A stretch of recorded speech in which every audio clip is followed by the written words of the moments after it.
इस वक्त एक पॉलिटिकल रियलिटी है, आप इससे भाग नहीं सकते। इन लोगों ने पाकिस्तान की एस्टेब्लिशमेंट को नाकों चने चबवा दिए हैं, ये आपको तस्लीम करना पड़ेगा। मेरा चैलेंज है पाकिस्तान के वजीर आजम को, सदर को, आर्मी चीफ को, फील्ड मार्शल को, सबको, DGISPR को, करें अंग्रेजी में एक प्रेस कॉन्फ्रेंस या इसी मैरियो नोफेल को एक इंटरव्यू दे दें, देखें कितने लोग लाइव आपको देखते हैं। मुझे नहीं लगता 10,000 लोग भी होंगे, अगर खुद भी इकट्ठे कर लेंगे तो 10-15 हज़ार लोग से ऊपर नहीं जाएंगे। तो ये एक रियलिटी है और यही तकलीफ देती है पाकिस्तान की मिलिट्री एस्टेब्लिशमेंट को कि हमें एक आम आदमी, एक आम पाकिस्तानी कैसे चैलेंज कर सकता है, कोई कैसे हमसे आगे निकल गया, कोई कैसे अवाम की नजरों में हमसे बेहतर हो गया, कोई कैसे कौम का हीरो बन गया और हम कैसे विलन बन गए। ये मिलिट्री एस्टेब्लिशमेंट की कहानी है और उनकी गलतियों की वजह से ये सब कुछ हुआ। जब आप खुद को खुदा समझना शुरू कर देते हैं ना, तो ऐसी चीजें हो जाती है। इमरान खान की दूसरी बहन ने कहा कि, और वो दीवारें फलांगने की बात कर रहे थे कि घर के अंदर दाखिल हो गए भी, अगर बेटे को गिरफ्तार करना था तो आप दरवाजे में बुला लेते, बुला के गिरफ्तार कर लेते। लेकिन बड़ी तादाद में लोग अंदर घुस जाते हैं बंदूकें लेकर और जाकर वहां पे बच्चों और बीवी के सामने गन पॉइंट पे घसीट के लेकर जाते हैं। तो ये अनफॉर्चुनेट है, ज्यादती है।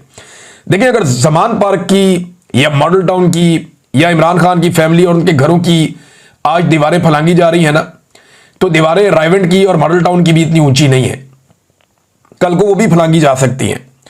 तो सियासतदान जो हैं वो आज तो तस्मों के साथ लटके हुए हैं, उन्हें समझ नहीं आ रही। आज तो बूट पॉलिश कर करके उनकी आंखों में पॉलिश भर गई, उन्हें नजर नहीं आ रहा कुछ भी। लेकिन ये अपने अंजाम को दावत दे रहे हैं और ये अपने कल को यानी अंजाम को भूल गए हैं कि लोग इनके साथ क्या करेंगे। जितना जुल्म और बर्बरियत ये कर रहे हैं, एक स्टेप और आगे जा रहे हैं। और कल जब ये सब कुछ बाकी जमातों के साथ होगा तो वो रोएंगे और कोई सुनेगा भी नहीं। लोग कहेंगे ये तो हमने पहले होता हुआ देखा था। ये कौन सी कोई चीज पहली मर्तबा हो रही है।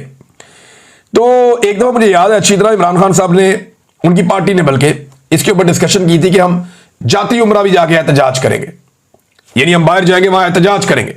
करप्शन के मामला थे तो उस वक्त पाकिस्तान के पूरे मीडिया में मातम शुरू हो गया था कि भाई चादर और चार दीवारी, नवाज शरीफ का घर है तो बाकियों के भी घर हैं, किसी के घर जाने का आज तक कभी किसी ने सोचा ही नहीं। इस जमात ने पाकिस्तान में सियासत को ये कर दिया, वो कर, वो बड़े बड़े लोगों ने लेक्चर दिए थे पाकिस्तान के टीवी चैनल्स पे सिर्फ इस बात पे कि जाती उम्रा के इलाके में एक एहतजाज करना था। लेकिन आज इमरान खान के घर का दरवाजा तोड़ा जाता है, चादर और चार दीवारी का बार बार तकद्दुस पामाल किया जाता है। और इमरान खान तो सियासत कर रहे हैं, बेशुमार ऐसे लोग जो सिर्फ इमरान खान को सपोर्ट करते हैं, सियासत में कोई ज्यादा भी नहीं है, उनकी चादर और चार दीवारी का तकद्दुस पामाल किया गया, उनके घर को तोड़ा गया, उन्हें तकालीफ दी गई और यह लगातार किया जा रहा है और हम होता हुआ देख रहे हैं। शाहिद खटक साहब हैं, उन्होंने एक बात की है इस सारे मामले को लेकर। उन्होंने कहा जी हलीमा खान के बेटों की गिरफ्तारी के खिलाफ अब तक सियासी कमेटी, कोर कमेटी या पार्लिमानी कमेटी समेत तमाम ओहदेदार जिनके पास पार्टी फैसलों का इख्तियार है, उन्होंने कोई इजलास क्यों तलब नहीं किया, एहतजाज की कॉल क्यों नहीं दी।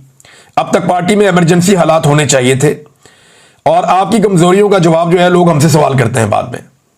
आखिर कब तक हम खामोश तमाशाई बने रहेंगे, ये सवाल उन्होंने उठाया। देखें, पाकिस्तान तरीके इंसाफ जुल्म का लेवल बढ़ता जा रहा है, बढ़ता जा रहा है, बढ़ता जा रहा है। लेकिन मुझे लगता है कि शायद बहुत सारे लोगों की ये सोच है कि अभी तो उस पर हो रहा है, मेरे पे तो नहीं हो रहा ना, मैं अपने आप को बचाऊं। तो ये अल्टीमेटली ये आप सबके साथ होगा, एक वक्त आएगा। मुझे अच्छी तरह याद है काशिफ अब्बासी साहब ने एक दिन मुझे समझाया कि इमरान टोन डाउन हो जाओ थोड़ा।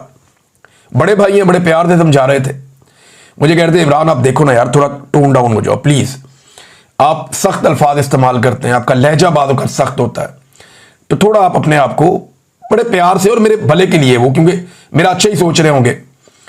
तो मैंने उन्हें कहा था, मैंने कहा काशिफ भाई ऐसा हो नहीं सकता, इनकी ब्रेक कहीं नहीं लगनी, ये एक वक्त आएगा आपके पीछे भी आएंगे।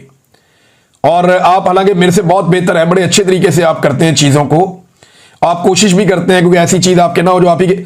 लेकिन हुआ क्या, काशिफ अब्बासी साहब का भी प्रोग्राम बंद पड़ा हुआ है।